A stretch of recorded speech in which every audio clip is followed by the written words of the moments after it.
అదే RTV app వార్తల్ని క్షణాల్లో చదివే అవకాశం ఉంటుంది. ఒక న్యూస్ పేపర్, ఒక టెలివిజన్ ఛానల్ మీ చేతుల్లో ఎప్పుడూ ఉంటాయి. వక్ఫ్ చట్టం పైన ప్రతి ఒక్కరూ మాట్లాడుకోవడం జరుగుతుంది. వేలాది మంది బయటికి వచ్చి నిరసన తెలపడం జరుగుతుంది. నెల్లూరులో ఉండని, కడపలో ఉండని, అనంతపూర్లో ఉండని, మరియు నర్సరావుపేటలో ఉండని, నంద్యాలలో ఉండని, ప్రతి ఒక్క నగరంలో కూడా ఈరోజు వేలాది మంది ముస్లిం సోదరులు వక్ఫ్ చట్టం పైన వ్యతిరేకంగా నిరసన తెలుపుతున్నారు. కానీ తెలుగుదేశం పార్టీలో ఉండే నాయకులకు మాత్రము మా మనోభావాలు అర్థం కావడం లేదు. ఈ చట్టం వల్ల ఎలాంటి నష్టం జరుగుతుంది అనేది అర్థం కావడం లేదు. మా వాళ్ళలో చదువుకున్న వాళ్ళు కానీ చదువు లేని వాళ్ళకి కానీ అర్థమైంది. కానీ ఎంతో నాలెడ్జ్ ఉంది 40 సంవత్సరాల చరిత్ర ఉంది అని చెప్పే పార్టీకి మాత్రము కొన్ని విషయాలు అర్థం కావడం లేదంటే నాకు చాలా ఆశ్చర్యకరంగా ఉంది.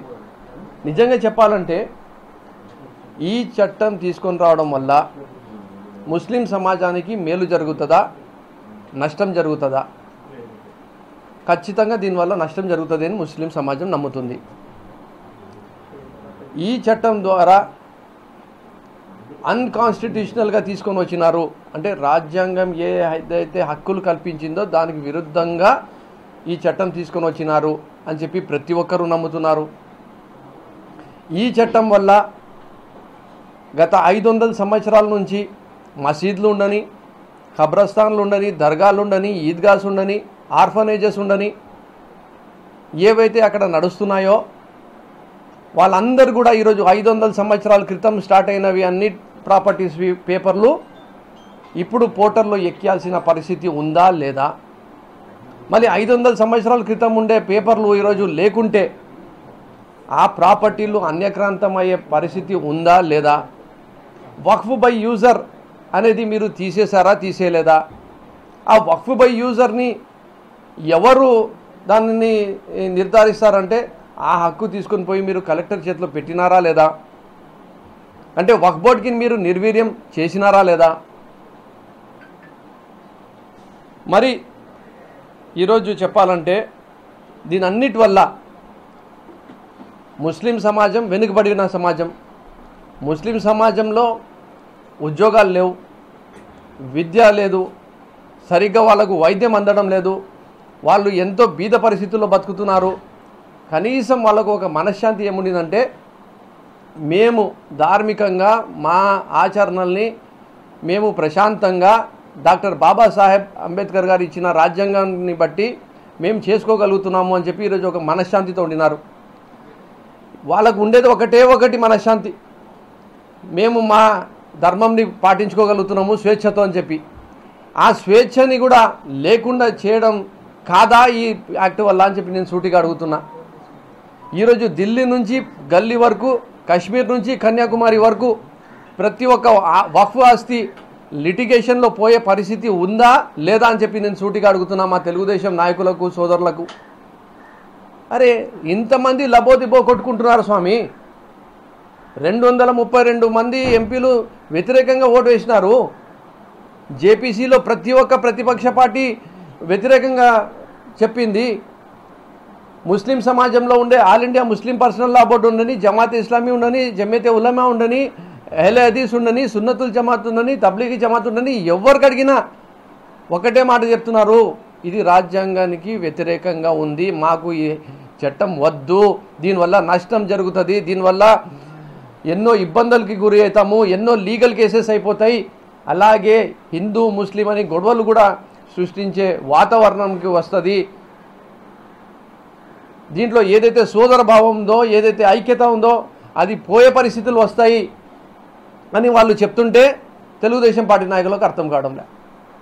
దాదాపు 20 నుంచి 30 మంది ముస్లిం ఎంపీలు ఉంటారు పార్లమెంట్లో. ప్రతి ఒక్కరు కూడా లేచి ఏం చెప్పినారు, ఈ బిల్లు వల్ల నష్టం జరుగుతుంది, ఈ బిల్లు తీసుకొని రావద్దండి అని చెప్పడం జరిగింది. వాళ్ళు ఓటు దానికి విరుద్ధంగా వేయడం జరిగింది. కానీ తెలుగుదేశం పార్టీ నాయకులకు మాత్రం అర్థం కావట్లేదు. బీజేపీ ఏమి చెప్తే అదే మీరు చేస్తున్నారు. మీరు ఏం చేశారయ్యా?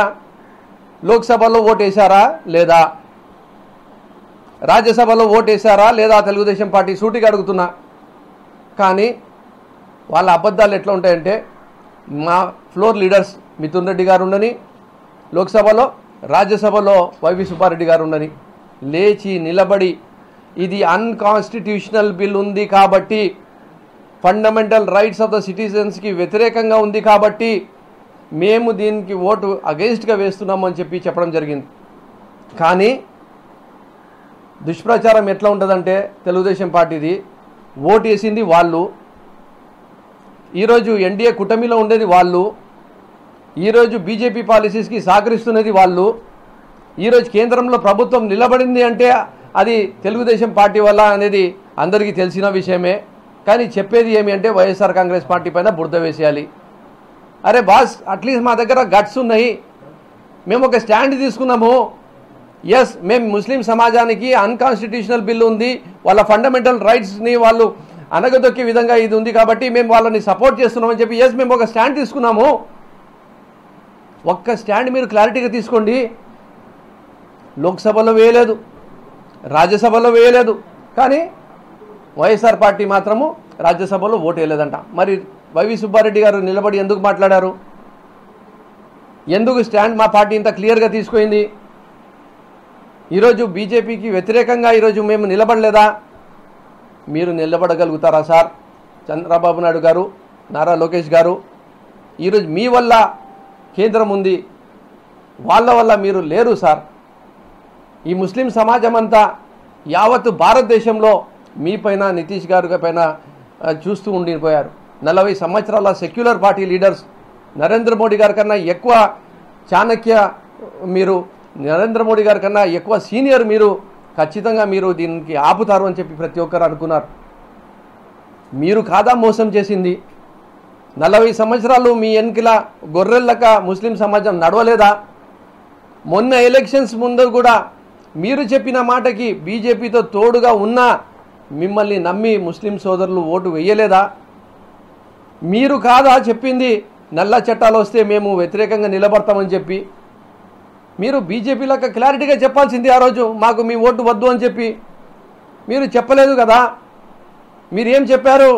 నల్ల చట్టాలు ఏమి తెచ్చినా దానికి మీ వ్యతిరేకంగా నిలబడతాము, ఎన్డీఏలో ఉన్నా ఎక్కడ కూడా మీకు ఇబ్బంది కలిగే విధంగా చెయ్యము అని చెప్పి మీరు చెప్పి ఓట్లు తీసుకున్నారా లేదా అని చెప్పి సూటిగా తెలుగుదేశం పార్టీ నాయకులుగా అడుగుతున్నా.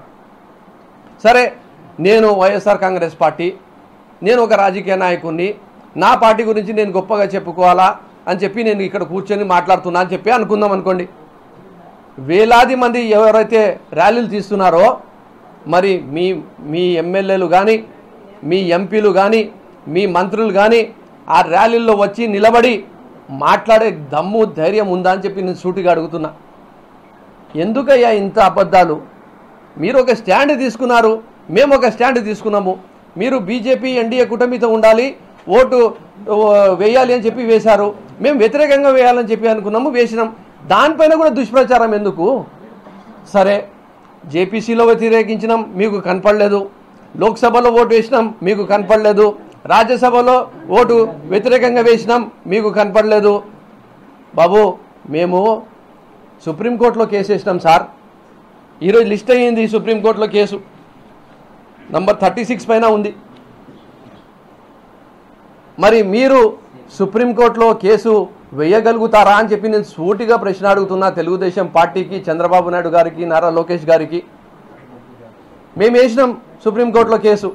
This is unconstitutional, this is against the fundamental rights of minorities. మేము వేసినాం కోర్టులో కేసు.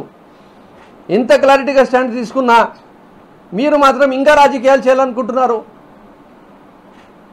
ముస్లిం సమాజానికి ఇప్పుడు కూడా తప్పుదోవ పట్టి అని చెప్పి అనుకుంటున్నారు. సార్, మీ రాజకీయం కోసం మా జీవితాల్ని నాశనం చేయాలనుకుంటున్నారు. రాబోయే కొన్ని దశాబ్దాల వరకు కోర్టులు కేసులు ఎన్నికల తిరిగేటట్టు చేసి పెడుతున్నారు. ఇప్పటికీ కూడా చెప్తున్నా, మీరందరు కొన్ని ప్రశ్నలు అడుగుతున్నారు మాకు. దానికన్నా ముందు ఒక మాట చెప్తా. సిఇఓని నాన్ ముస్లింగా పెట్టవచ్చు అని చెప్పి ఈ బిల్లులో ఈ యాక్టులో వచ్చిందా లేదా? దానికి మీరు వ్యతిరేకించినారా? ఈ యాక్టులో నాన్ ముస్లిమ్స్ని ఈ బోర్డులో పెట్టవచ్చు అని చెప్పి పెట్టడం జరిగింది. మీరు దాన్ని వ్యతిరేకించినారా? దానివల్ల లాభం జరుగుతుందా, నష్టం జరుగుతుందా? భారతదేశంలో ఈక్వాలిటీ ఉంది కదా, చట్టం అందరికీ సమానం కదా.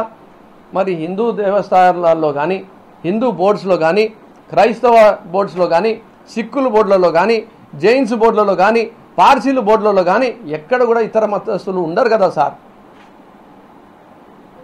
మా పైన ఎందుకు ఇంత విపక్ష? మమ్మల్ని ఎందుకు అణచివేయాలని చెప్పి ఇంత ప్రయత్నం చేస్తున్నారు? మీ రాజకీయం కోసం మమ్మల్ని ఎందుకు అనగదొక్కుతున్నారు అని చెప్పి ముస్లిం సమాజం ఈరోజు సూటిగా ప్రశ్నలు అడుగుతుంది మీకు. మీరు కాదా ఈ చట్టాన్ని ఈరోజు తీసుకొని వచ్చింది? దీనివల్ల నష్టం జరగదా?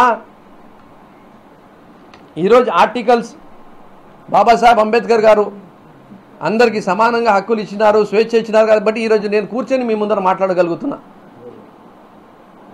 ఆయనకి ఎప్పటికీ కూడా ప్రతిరోజు మేము తలుచుకోవాల్సిందే. ఈరోజు ఆర్టికల్స్ 13, ఆర్టికల్స్ 14, 15, 21, 25, 26, 29, 30, 300A వైలేట్ చేస్తూ ఈ బిల్లుని, యాక్ట్ని తీసుకొని రావడం జరిగిందా, జరగలేదా అని చెప్పి నేను సూటిగా అడుగుతున్నా. బాబాసాహెబ్ అంబేద్కర్ గారు ఏ రాజ్యాంగంలో హక్కులు మాకు ఇచ్చినారో దానికి విరుద్ధంగా ఈ బిల్లుని యాక్ట్గా తీసుకొని వచ్చిన గొప్ప నాయకులు ఎవరంటే ఈరోజు తెలుగుదేశం పార్టీ నాయకులు. ఈరోజు కేంద్ర ప్రభుత్వము నిలబడింది అంటే తెలుగుదేశం పార్టీ వల్ల. మీరు ఒక మాట చెప్తే జేపీసీ వరకు కూడా పోదు.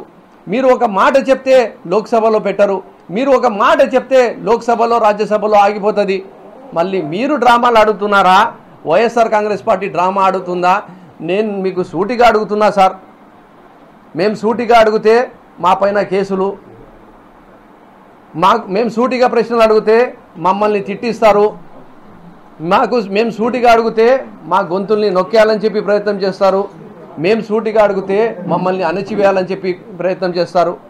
చేసుకోండి సార్, కానీ ముస్లిం సమాజానికి ఏదైతే మాట ఇచ్చినారో దానికి నిలబడి మీరు సుప్రీంకోర్టులో మా పార్టీ ఎలాగైతే కేసు వేసిందో మీరు కూడా వేయాలని చెప్పి నేను సూటిగా మీకు డిమాండ్ చేస్తున్నా.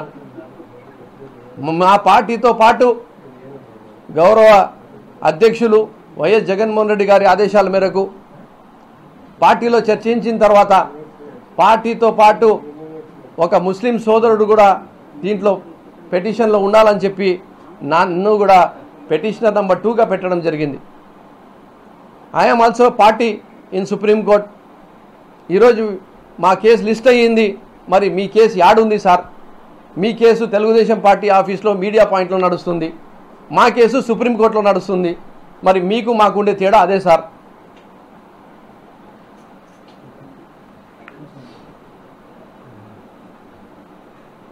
మేము అడుగుతున్నది ఒకటే,